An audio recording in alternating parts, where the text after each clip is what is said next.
체포된 수배자 그리고 한상균. 과거 박근혜 정부의 마지막 수배자로 잘 알려진 이 인물 얘기를 먼저 해보려고 합니다. 황수연 앵커가 먼저 소개를 해드립니다. 불법 폭력 시위를 주도한 혐의로 수배됐던 이영주 민노총 사무총장이 2년 만에 경찰에 체포됐습니다. 어젯밤 그 긴박했던 순간부터 함께 보시겠습니다.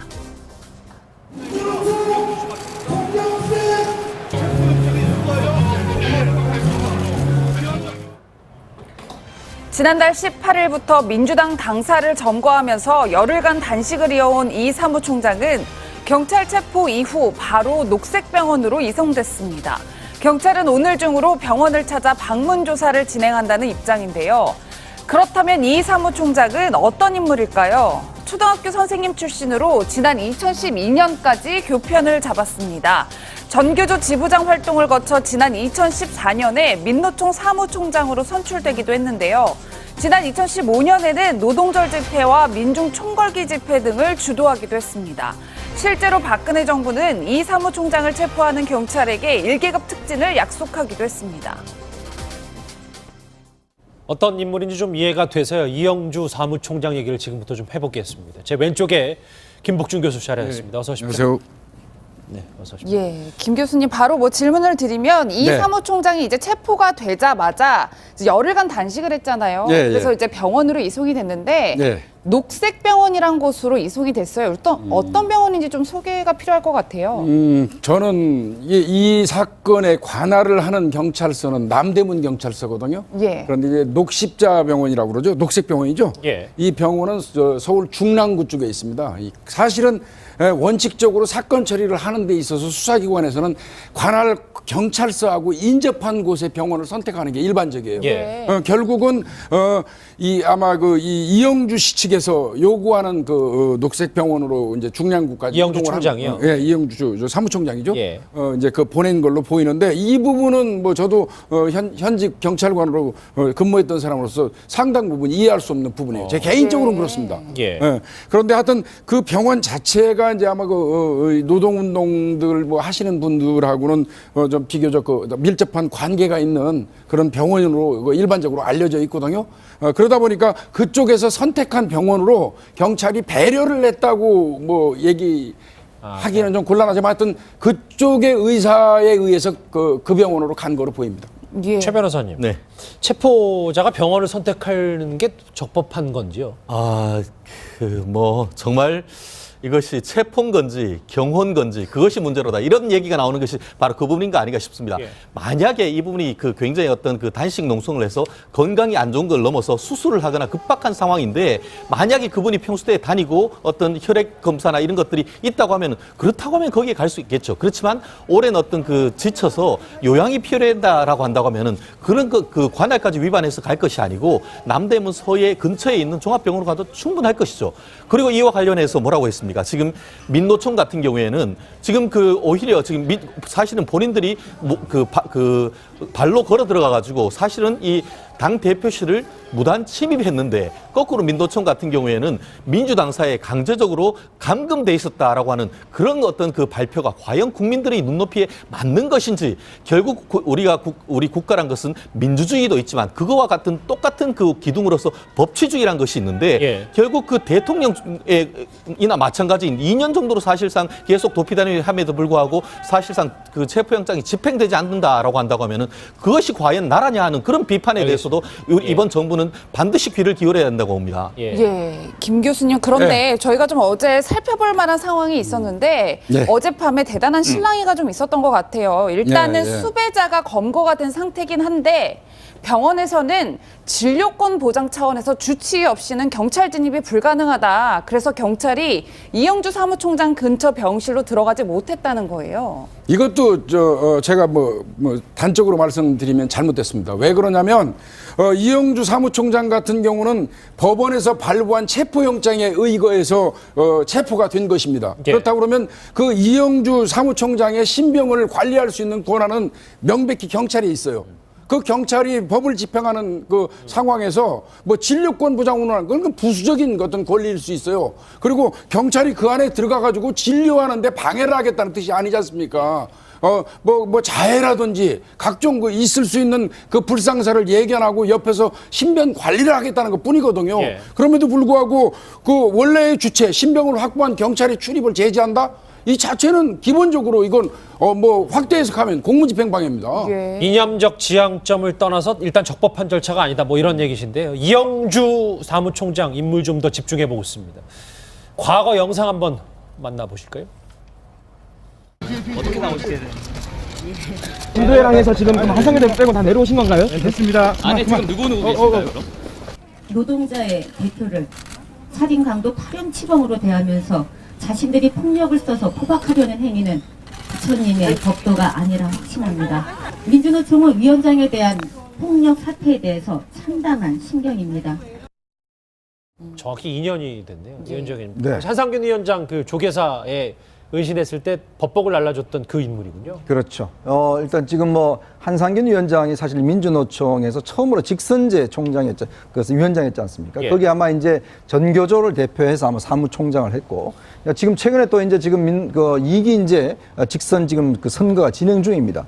그렇다 보니까 왜 이 시점에 갑자기 이제 그 민주당사를 들어왔느냐, 그것도 상당히 논란이 좀 있어요. 왜냐하면 이제 집행부가 바뀌는 차원이고, 또 하나는 현재 어떤 투표에 영향을 미치기 위해서 일단 이런 투쟁을 한 것이 아닌가라는 지적이 있습니다. 왜냐하면 지금 현재 이제 민노총 선거 같은 경우는 주로 이제 대화파와 현장파가 좀 상당히 붙어 있는 그런 상황인데, 예. 좀 그런 면에서 본다면 지금 현재 있는 이영주 위원장이 어떤 지지하는 그룹과는 좀 뭐랄까 좀 밀리는 그런 형국이거든요. 그런 선거를 좀 뒤집기 위해서 이제 이런 투쟁들을 한 것 아니냐는 그런 생각인데, 저는 그래서 지금 이 쭉 어떤 행태를 보면 사실은 이 정부가 왜 들어왔습니까? 결국은 국정농단 사태로 해서 촛불 집회를 해서 나라다운 나라를 만들어 달라고 이제 국민들 요구에 들어왔지 않습니까? 나라다운 나라의 가장 기본은 법치죠. 누구나가 법 앞에서는 똑같이 평등하다는 거 아니겠습니까? 예. 자, 그러면 앞으로 수배자가 체포가 되는데 경찰에 내가 다니는 병원에 가겠소. 그럼 경찰이 보내줄 겁니까? 다 그렇게 해야죠. 그러면 본인도 저렇게 하면 다른 수배자를 다 그렇게 해야죠. 예. 그다음에 치료받는데 들어오지 마세요. 그러면 들어오지 안 들어갈 겁니까? 자, 그런 걸로 비춰봐서 왜 경찰이 물론 여러 가지 정책인 것들을 고려하는 것 같은데 이런 식으로 차별적으로 하는 것이고, 또 민노총도 마찬가지입니다. 예. 본인들이 법을 지키라고 이야기를 하면서 본인들은 그러면 법 위에 있다는 것입니까? 그런 걸로 비춰봐서 이런 최근에 어떤 그 민노총 행태를 보면 굉장히 씁쓸하게 그지없습니다. 이영주 사무총장이 이제 민주당사에서 단식 투쟁을 했을 때 이런 얘기를 한 적이 있습니다. 목소리 듣고 오시죠. 이 늦은 시간에 또 이렇게 급작스럽게 모이시게 해서 너무 죄송합니다. 그럼에도 불구하고 와주시니까 너무 행복합니다. 민주당은 다시 한번 국민들 앞에 약속해야 할 것입니다. 문재인 대통령과 민주당은 한상균 석방을 위해 그리고 이영주 사무총장의 수배 해제를 위해 노력하겠다라는 그 약속을 다시 한번 외쳐주어야 할 것 같습니다. 수배자를 해제하라! 한상균을 석방하라! 예, 김 교수님, 저는 그런데 참 의아한 게 이 수배자로서 은신 생활이 참 만만치 않았을 것 같은데 네. 2년 넘게 체포를 피했단 말이에요. 네. 그런데 어디서 피했냐 봤더니 민노총 사무실에 은신해 있었다는 거예요. 오늘 방송하기가 굉장히 힘듭니다. 제가 가지고 있는 어떤 경찰로서의 어떤 소명의식 이런 거하고는 진짜 사실 좀 많이 반대되는 경우가 있기 때문에 오늘 제가 방송하기가 무척 힘든데 아마 예. 이 방송 끝나면 비난이 엄청나게 올 거예요. 근데 저는 명백히 좀 말씀드릴 수 있어요. 예. 아마 민주노총 사무실에 2년 동안, 그러니까 755일입니다. 정확하게 말씀드리면 네. 거기 숨어 있던 것 같은데, 경찰에서는 아마 2013년도 그 민주노총에 그 은신하고 있던 철도노조 그 지도부 이 검거 작전을 하는 과정에서 상당한 그 충돌 과정이 그 문제가 있었거든요. 네. 그 부분을 우려해가지고 물리적인 어떤 충돌을 회피한다는 생각 때문에 이제 두고 보고 있었던 걸로 보여지는데, 사실 이제 이 부분은 한번 좀 생각을 해볼 필요는 있어요. 일반인이 어떤 범법 행위를 하고 도주하면 아주 집에 있다고 그래가지고 충돌이 예상된다고 그래가지고 들어가서 검거 안 합니까? 그렇기 때문에 일반인들이 형평성의 어떤 문제를 제기할 수 있다는 것이죠. 그러니까 일반인은 아니기 때문에 또 뭐 고려가 대상이 되는 건 또 아니죠. 아니, 민주노총 사무총장도 명백히 얘기하면 대한민국 국민이고 일반인입니다. 예, 근데 그런 부분에 있어서는 과연 경찰이 제대로 이게 이 공권력을 집행하는 어떤 기구로서 역할을 했는지 여부 이거는 좀 의문이 되고요. 저는 개인적으로 상당히 이 부분은 유감스럽게 생각합니다. 저는 꼭 한 말씀을 해야 될 것 같습니다. 사실 이런 분들이 가장 일단 체포되기 전에는 모든 법을 사실상 무시하는 듯한 행동을 보이다가 체포되고 나면 그때부터 모든 법적 절차에 대한 보호를 주장하는 케이스가 상당히 많습니다. 예. 그런 이율배반적인 모습이 결국 노동운동이 국민으로부터 유리되게 하는 부분이 아닌가를 정말 처절하게 좀 반성을 해야 된다고 봅니다. 사무총장은 어떤 인물일까요? 초등학교 선생님 출신으로 지난 2012년까지 교편을 잡았습니다. 전교조 지부장 활동을 거쳐 지난 2014년에 민노총 사무총장으로 선출되기도 했는데요.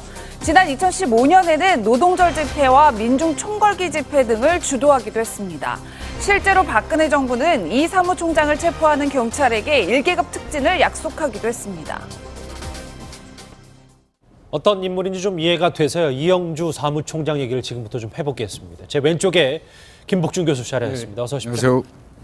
네, 어서 오십시오. 예, 김 교수님 바로 질문을 드리면 이 네. 사무총장이 이제 체포가 되자마자 이제 열흘간 단식을 했잖아요. 예, 예. 그래서 이제 병원으로 이송이 됐는데 네. 녹색병원이란 곳으로 이송이 됐어요. 어떤 병원인지 좀 소개가 필요할 것 같아요. 일반적으로 알려져 있거든요. 그러다 보니까 그쪽에서 선택한 병원으로 경찰이 배려를 했다고 뭐 얘기하기는 좀 곤란하지만 하여튼 그쪽의 의사에 의해서 그 병원으로 간 거로 보입니다. 예. 최 변호사님, 네. 체포자가 병원을 선택하는 게 적법한 건지요?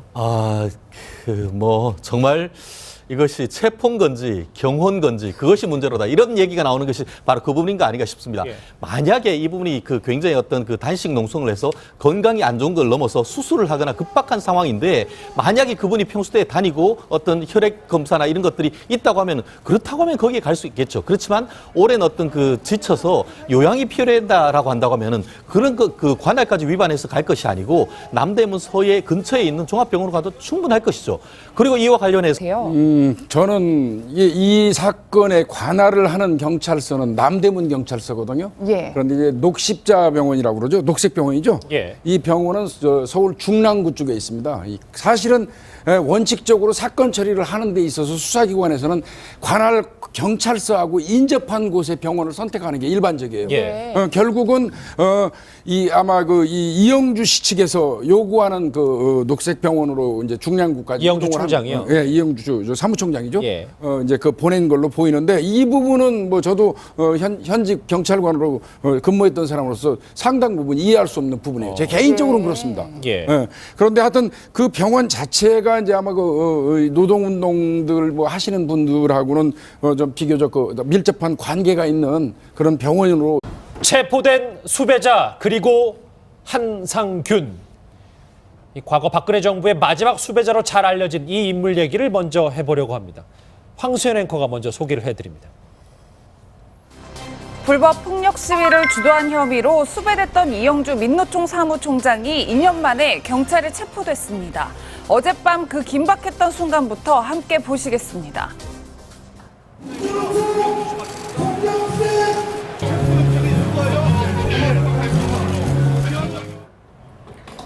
지난달 18일부터 민주당 당사를 점거하면서 열흘간 단식을 이어온 이 사무총장은 경찰 체포 이후 바로 녹색병원으로 이송됐습니다. 경찰은 오늘 중으로 병원을 찾아 방문 조사를 진행한다는 입장인데요.